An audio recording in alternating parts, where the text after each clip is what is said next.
के सम्मानित अध्यक्ष, जिला कांग्रेस कमेटी के अध्यक्ष, जुझारू नेता, संघर्षशील साथी भाई श्री कुमार पटेल जी, कार्यक्रम के आयोजक भाई राहुल सिंह पटेल जी, यहाँ उपस्थित पटेरा ब्लॉक कांग्रेस कमेटी के अध्यक्ष पुराने साथी भाई जयप्रकाश पटेल जी, भाई देवेंद्र पटेल जी, आदरणीय दौलत सिंह पटेल जी, जिन्होंने ये पूजा पाठ का कार्यक्रम शुरू करा के तब आपके कार्यक्रम की अनुमति दी।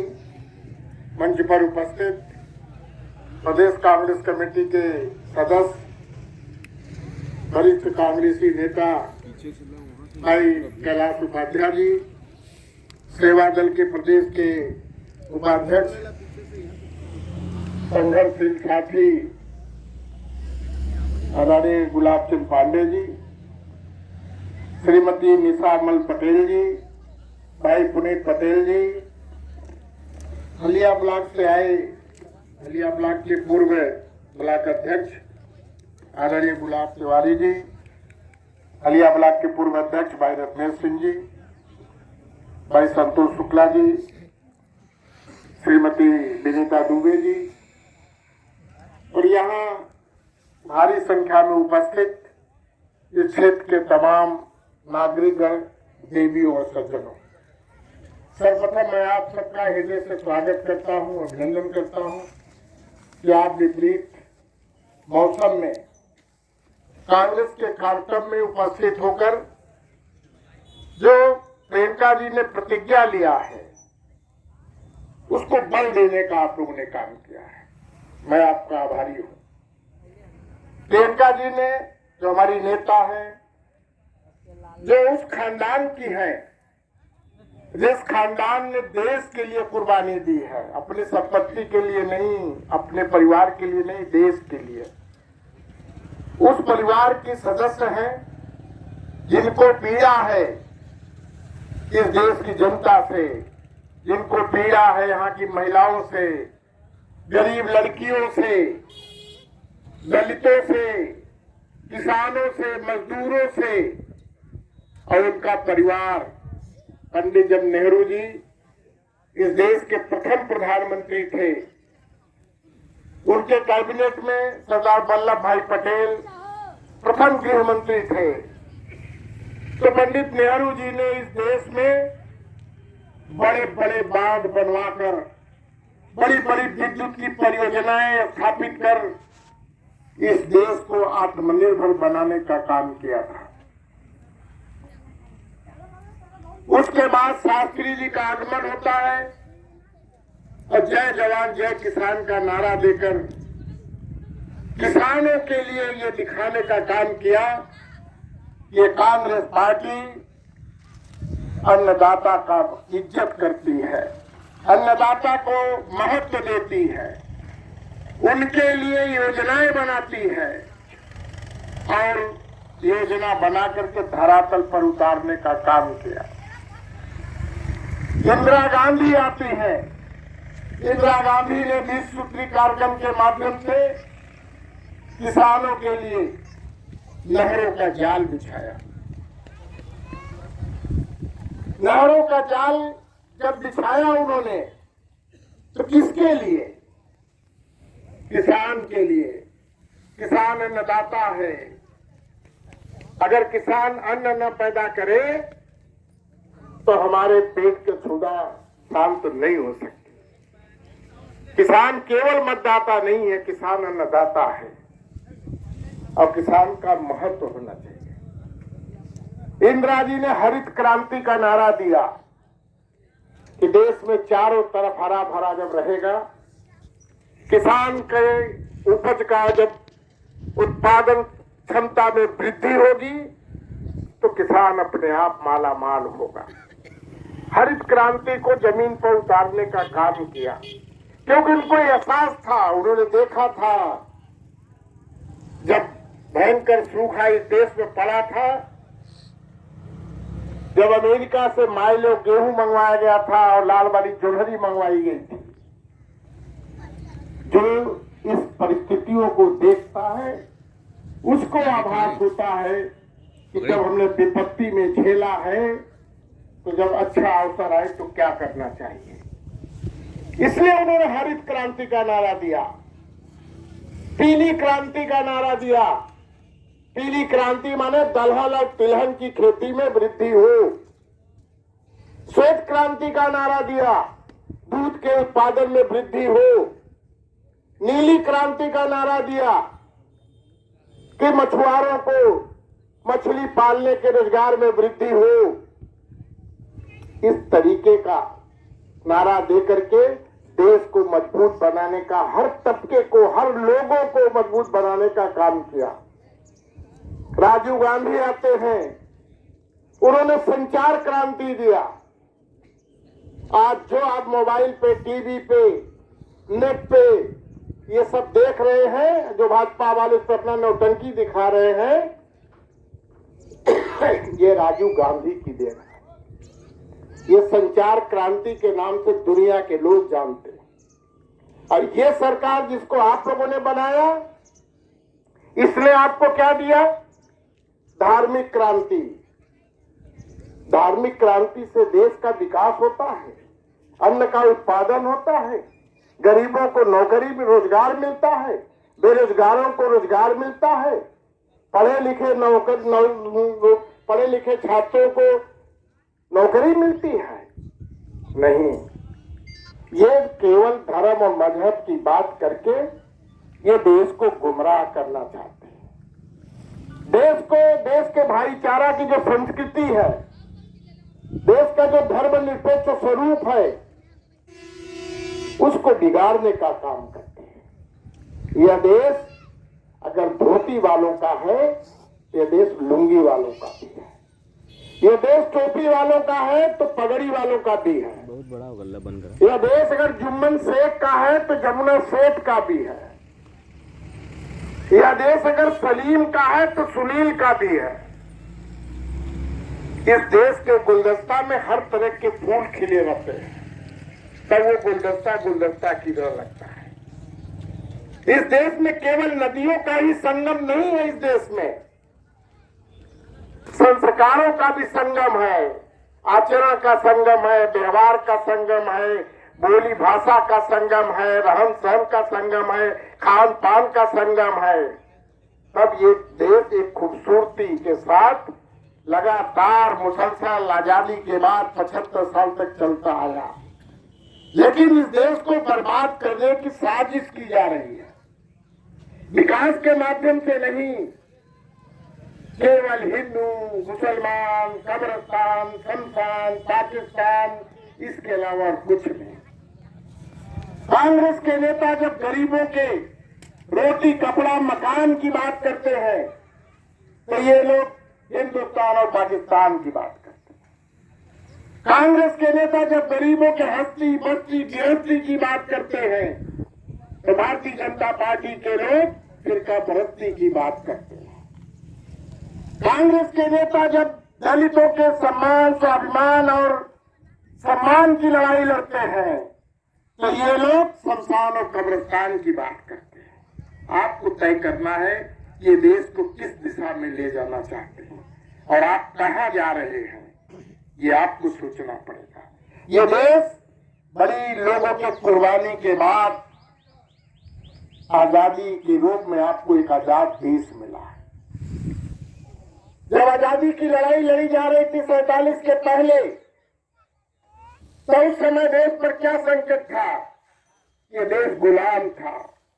ब्रिटानिया हुकूमत की गुलामी हमारे पूर्वज झेल रहे थे और उस गुलामी से बचने के लिए, देश को आजाद कराने के लिए, चाहे हिंदू रहा हो, चाहे मुसलमान रहा हो, चाहे सिख रहा हो, चाहे ईसाई रहा हो, चाहे दलित रहा हो, चाहे सवर्ण रहा हो, चाहे कमजोर रहा हो, चाहे पिछड़ा रहा हो, चाहे महिला रही हो, चाहे उस समय के नौजवान रहे हो, सब ने एकता के सूत्र में बनकर गुलामी की दास्ता से भारत माता के पांव में जो बेड़ी जड़ी थी उसको निकालने का काम करने का काम किया और लाखों ज्ञात और ज्ञात शहीदों ने अपनी कुर्बानी दी। आज उनके परिवार के स्वतंत्रता सेनानी भी अभी हमारे बीच में हैं। कैलाश उपाध्याय जी बैठे हुए जो पंडित ओमकारनाथ उपाध्याय के परिवार के हैं, और वो स्वतंत्रता सेनानी के परिवार का, और मैं उनका भी, उनको जो आज नहीं है हमारे बीच में, नमन करता हूं, क्योंकि उन लोगों ने अपने परिवार के लोगों को एक संदेश दिया। जातिवाद का नहीं, मजहब का नहीं, हिंदू मुसलमान का नहीं, छोटे बड़े का नहीं। उन्होंने ये संदेश दिया कि जिस भारत में जन्मा हूं यारो, उस भारत में जिस भारत में जन्मा हूं यारो, उस भारत का नाम लिख देना और हमारे कफन के हर कोने पर हिंदुस्तान लिख देना। ऐसे लोग थे कांग्रेस में। तब हिंदुत्व का संकट नहीं था। देश आजाद हुआ। इस देश के प्रथम कानून मंत्री डॉक्टर भीमराव अंबेडकर, जो हरिजन थे, जो दलित थे, वो बने। हिंदुत्व को खतरा हुआ? नहीं हुआ। इस देश के प्रथम शिक्षा मंत्री मौलाना अबुल कलाम आजाद हुए। हिंदुत्व को खतरा हुआ? संस्कृत को खतरा हुआ? किसी भाषा को खतरा हुआ? किसी जाति को खतरा हुआ? किसी मजहब को खतरा हुआ? नहीं। दो राष्ट्रपति इस देश के दलित बने, हिंदुत्व को कोई खतरा नहीं हुआ। दो राष्ट्रपति मुसलमान बने, हिंदुत्व को कोई खतरा नहीं हुआ। अभी पिछले दिनों तक 12 साल तक हामिद अंसारी इस देश के उपराष्ट्रपति रहे और राज्यसभा के स्पीकर रहे। हिंदुत्व को कोई खतरा नहीं हुआ। 70 साल में जब हिंदुत्व के नाम पे आप लोगों ने सरकार बना दिया, तो वो लोग कहते हैं कि हिंदुत्व को खतरा है। अब आप सोचिए, 80% इस देश में हिंदू है। मैं भी हिंदू हूं, दलित हूं, लेकिन हिंदू हूं। भारतीय जनता पार्टी के लोग चुनाव तक हमें हिंदू मानते हैं, उसके बाद हमें दलित मानते हैं। सब लोगों को आदिवासी मानते हैं, हरिजन मानते हैं, तब हिंदुत्व नहीं मानते। 80% देश में हिंदू है, 14% मुसलमान है, 6% में सिख, ईसाई, जैन और तमाम अन्य जातियां हैं, अन्य मजहब के लोग हैं। कैसे हिंदुत्व को खतरा है? कैसे ये भाषण देते हैं? कैसे हम लोग सुनते हैं और बर्दाश्त करते हैं? ये सरकार बनी है देश चलाने के लिए। ये सरकार बनी है देश में अमन और चैन और शांति स्थापित करने के लिए। ये सरकार बनी इस देश को आत्मनिर्भर बनाने के लिए। ये सरकार बनी है सीमाओं पर रक्षा करने के लिए। ये सरकार बनी है कि दुनिया का कोई देश हमारे सीमाओं में आ न सके। और आप 24 घंटा रात दिन एक ही सूत्र, एक ही बात। अगर लोग यहाँ बैठे हैं, चंदन लगाए, टीका लगाए हैं, तो क्या कोई कानूनी आदेश है? नहीं। ये हमारे आस्था का विषय है, हमारी श्रद्धा है। हम भी पूजा करते हैं, आप भी करते हैं। इससे सरकार से क्या मतलब है? सरकारी खर्च का दुरुपयोग किया जा रहा है, हमारे टैक्स का दुरुपयोग किया जा रहा है, हमारे लगान के पैसे का दुरुपयोग किया जा रहा है। आज देश के नौजवानों के भविष्य के सामने अंधेरा है, और आप घाटों पर दिया जला के उस अंधेरा को दूर करना चाहते हैं। क्या संदेश देना चाहते हैं? उसे नौकरी मिल जाएगी। गरीब के घर में मिट्टी का तेल नहीं है, कोटा खत्म कर दिया, उसके झोपड़ी में अंधेरा है, और घाट पे दिया जलवाएंगे सरकारी खर्च पर। कोई बोलने वाला नहीं है। राशन से चीनी का कोटा खत्म कर दिया। जो मासूम बच्चे दूध में चीनी मिलाकर उनको पिलाया जाता था, आज उसके वो मोहताज हो गए हैं। और आप धर्म मजहब की बात कर रहे हैं। क्या संदेश देना चाहते हैं? वो आपके बीच में अंधभक्ति की बात करना चाहते हैं। अभी भाई पुनीत जी ने एक छंद सुनाया था, मैं उससे एक बात कहना चाहता हूं। वो राम भक्ति पर उन्होंने कहा, ये आजकल राम भक्ति का नशा चढ़ा है लोगों का। हम भी राम भक्त हैं, आप भी राम भक्त हैं, लेकिन दो तरह के राम भक्त हैं। जैसे हनुमान भी राम भक्त थे, उनकी सर्वत्र पूजा की जाती है। विभीषण भी राम भक्त था, लेकिन विभीषण अपने देश का गद्दार था, उसकी पूजा नहीं होती, उसका कोई नाम नहीं रखता। ये राम भक्ति है।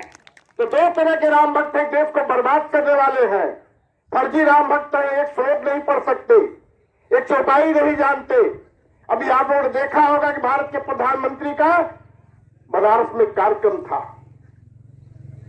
वहां पे मुख्यमंत्री जी से उन्होंने कहा है रुद्राष्टक पढ़ने के लिए, जो हिंदू धर्म के बड़े अलमबरदार बनते हैं, हिंदुत्व के ठेकेदार बनते हैं, और वो संस्कृत का श्लोक नहीं पढ़ पाए, रुद्राष्टक पूरा नहीं पढ़ पाए। अब कहिए तो मैं दलित हूं भाई पढ़ के सुना दूं पूरा बिना देखे? ये आस्था का विषय है, ये फर्जीकरण की बात नहीं है। तो वो लोग केवल लोगों को गुमराह करने का काम करते हैं। क्या राम भक्ति है? हम भी बचपन में जहां अखंड रामायण होता था जाते थे, अब भी जाते। हमारे मोहल्ले में रामलीला होता है, हमारे पूर्वजों के जमाने से हमारे परिवार के लोग उसको कराते चले आ रहे हैं। 10 लोग रामायणी बैठते थे, रामायण की पुस्तिका रामचरितमानस की रखी रहती थी, कोई ढोल बजा रहा है, कोई मजीरा बजा रहा है, कोई हारमोनिया बजा रहा है, कोई बाई पढ़ी जा रही है। लेकिन मैं जो बात कहने जा रहा हूं उसको आप गंभीरता से सुनिए कि उस चौपाई पे भी मजीरा बजता है जिस चौपाई से बताया जाता है कि रामचंद्र जी के पिताजी के प्राण खत्म हो गए, वो चौपाई पे भी मजीरा बजता है। यह फर्जी अंधभक्ति है। उस चौपाई में भी मजीरा बजता है जिस चौपाई से बताया जाता है कि लक्ष्मण को शक्तिबान लग गया है, मूर्छित है, राम विलाप कर रहे हैं। उस चौपाई पे भी मजीरा बजता है जिस चौपाई से बताया जाता है कि सीता का हरण हो गया है। अगर आपके घर में टीवी चल रहा हो, रेडियो बज रहा हो, कोई दुखद समाचार आ जाएगा तो बजेगा, गांव में नहीं बजता, गांव में मातम छा जाता है। तो ये फर्जी राम भक्ति है, उससे बचने की जरूरत है। मैं ये बात करना चाहता हूं। आज देश को लोग कहां ले जाना चाहते हैं? आप वो जाएंगे भारतीय जनता पार्टी के लोग जनता के बीच में कथा सुनाएंगे, जरूरत है गरीबों की व्यथा सुनने का, वो नहीं सुनेंगे। उसके लिए समय नहीं है, उसके लिए कोई योजना नहीं है। न तो ध्यान देंगे न गरीबों को धन देंगे, इसके लिए नहीं है। सरकारी खर्च पे विज्ञापन देंगे, सरकारी खर्च पे प्रचार करेंगे, और गोरक्षा के नाम पे गोरक्षा जुलूस निकलेगा, 5-7 लाख लोग चलेंगे। अब किसानों को कुचल दिया गया, मानव की रक्षा के लिए 50 आदमी रथ पे चलने वाला या जुलूस में चलने वाला नहीं है। यही है, हम इंसान हैं, इंसान के कत्ल हम देख रहे हैं, हम उस पर नहीं बोल रहे हैं, और हमें गुमराह किया जा रहा है गौ के नाम पे, गाय के नाम पे। ठीक है, गाय हम भी गाय का सम्मान करते हैं। मैं पूछना चाहता हूं भारतीय जनता पार्टी के नेताओं से, डबल इंजन की सरकार है, क्यों गोमांस का निर्यात लगातार भारत में बढ़ता जा रहा है?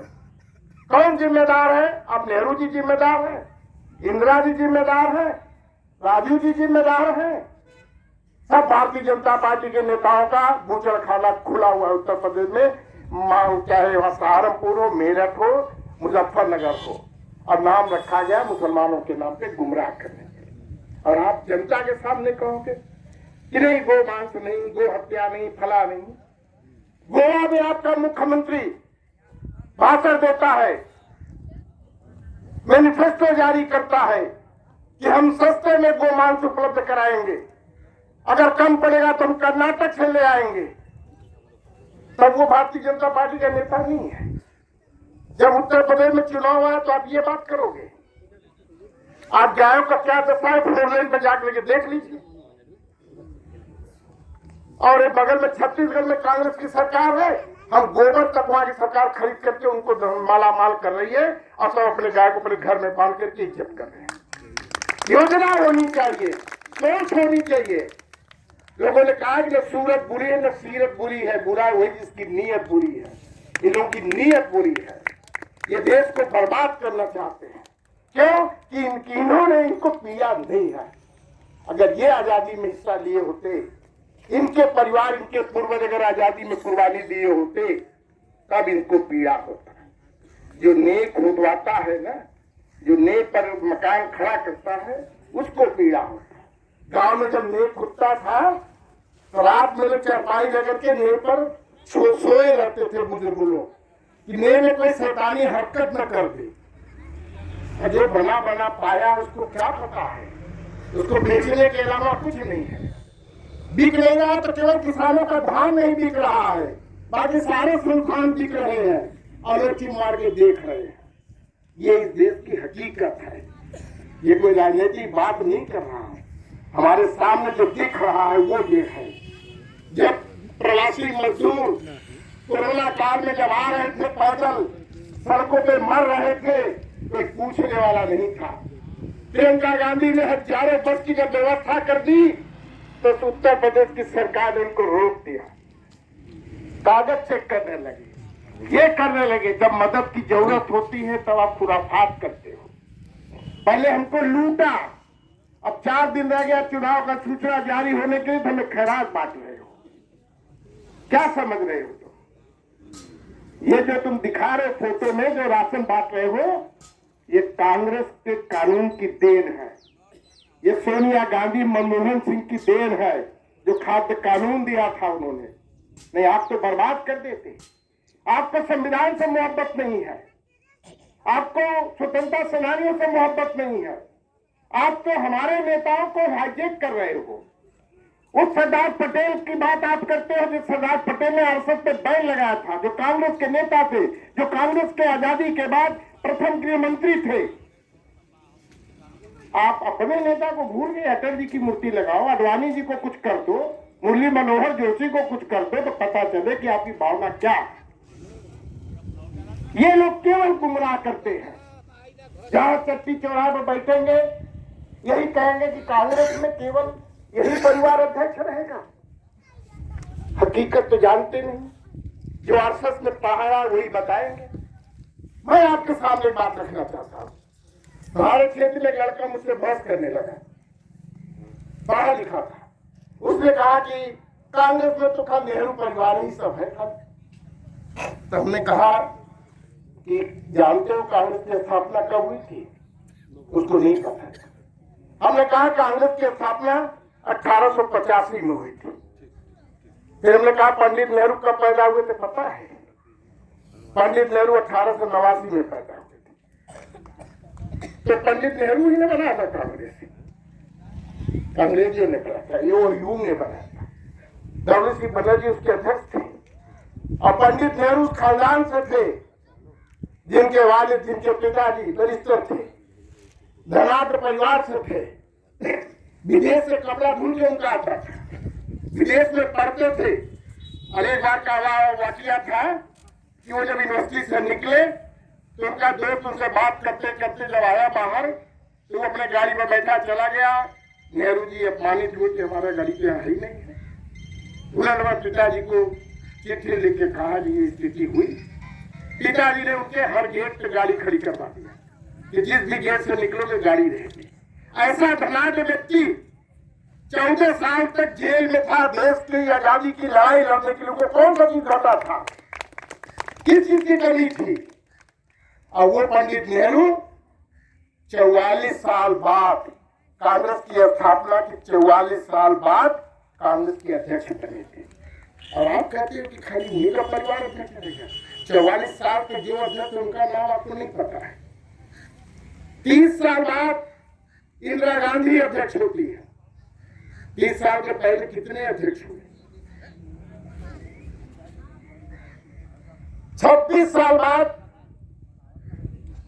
सोनिया जी अध्यक्ष होती, राजीव गांधी अध्यक्ष होते। उससे पहले कितने लोग थे?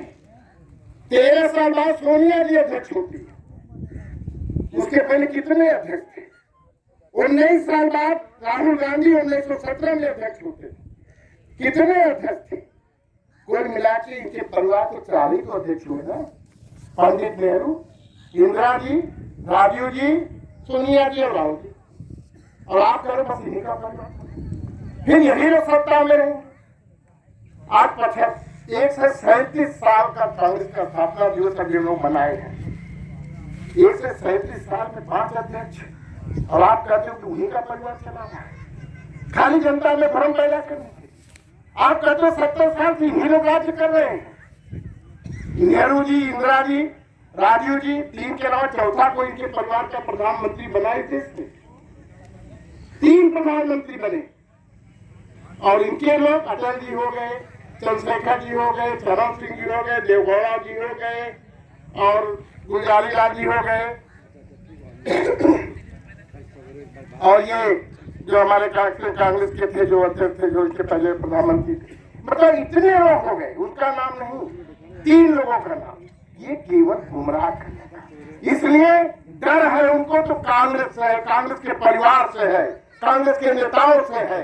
आप दूसरे के घरों में छापा मार सकते हो। अगर आपकी हैसियत होती तो 7 सालों में 7 बार राहुल जी को, प्रियंका जी को, सोनिया जी को जेल भेजे होते। हैसियत नहीं, क्योंकि ऐसा कुछ किया, अपनी संपत्ति देश को दान दिया है। वो समाजवादी पार्टी के लोग नहीं है। मुलायम सिंह जी ने भी बेच दिया था, ये चुर्क बेच दिया था, डाला बेच दिया था, शुरुआत वहीं से किया। और जनता के बीच में आएंगे तो भारतीय जनता पार्टी से लड़ने की बात करेंगे समाजवादी पार्टी के नेता। कोई उनसे पूछने वाला नहीं है कि माननीय मुलायम सिंह जी ने अपने राष्ट्रीय मंच पर कल्याण सिंह जी का क्यों अभिनंदन किया था, क्यों कल्याण सिंह जी के बेटे को मंत्री बनाया था, क्यों भारतीय जनता पार्टी के स्वामी उनको जो संत थे साक्षी महाराज को राज्यसभा का मेंबर बनाया था। कोई है पूछने वाला? ये लोग समाजवादी थे जिससे आप लड़ने की बात करते। यही मुलायम सिंह जी थे पार्लियामेंट में मोदी को आशीर्वाद दे रहे थे कि जाओ फिर से आप बन के आओ। यही मुलायम सिंह जी जब 4 दिन छापा पड़ने को हुआ तो मोहन भागवत के घर जाकर के मिलने लगे और जनता के सामने, मुसलमान के सामने ये तरफ दिखाओगे कि हमसे ज्यादा कोई लड़ाकू नहीं है। ऐसे लोगों से बचिए। हमारे साथियों ने कहा कि आपने बहन मायावती जी को भी देखा, दलितों की मसीहा बनती थी। ये बात सही है कि दलित परिवार से आती है, लेकिन ये भी बात सही है कि दलितों के बीच में जाति नहीं कभी, चाहे हाथरस का घटना हो, चाहे देश के किसी भी जगह दलित के साथ अत्याचार। और इलाहाबाद में, प्रयागराज में 4 दलितों की हत्या हो गई, हम लोग भेजे गए, प्रियंका जी खुद गई वहां पे, तब मायावती जी नहीं गए। दलितों को भी गुमराह किया गया। दलितों का अगर सम्मान किसी ने बढ़ा देश में, उनको पहचान दिया किसी ने, तो इंदिरा गांधी ने दिया था, जमीन दे करके, सम्मान दे करके। लेकिन ये भी है, आपने सपा को भी देखा, पिता पुत्र के अलावा तीसरे का नंबर नहीं है, वहां पे चाचा तक का नंबर नहीं है। भाजपा को देखा आपने, अब किसको किसको देखेंगे? तो किसी ने ठीक लिखा है कि तराजू तौल कर रखो कि तौल किसका भारी है।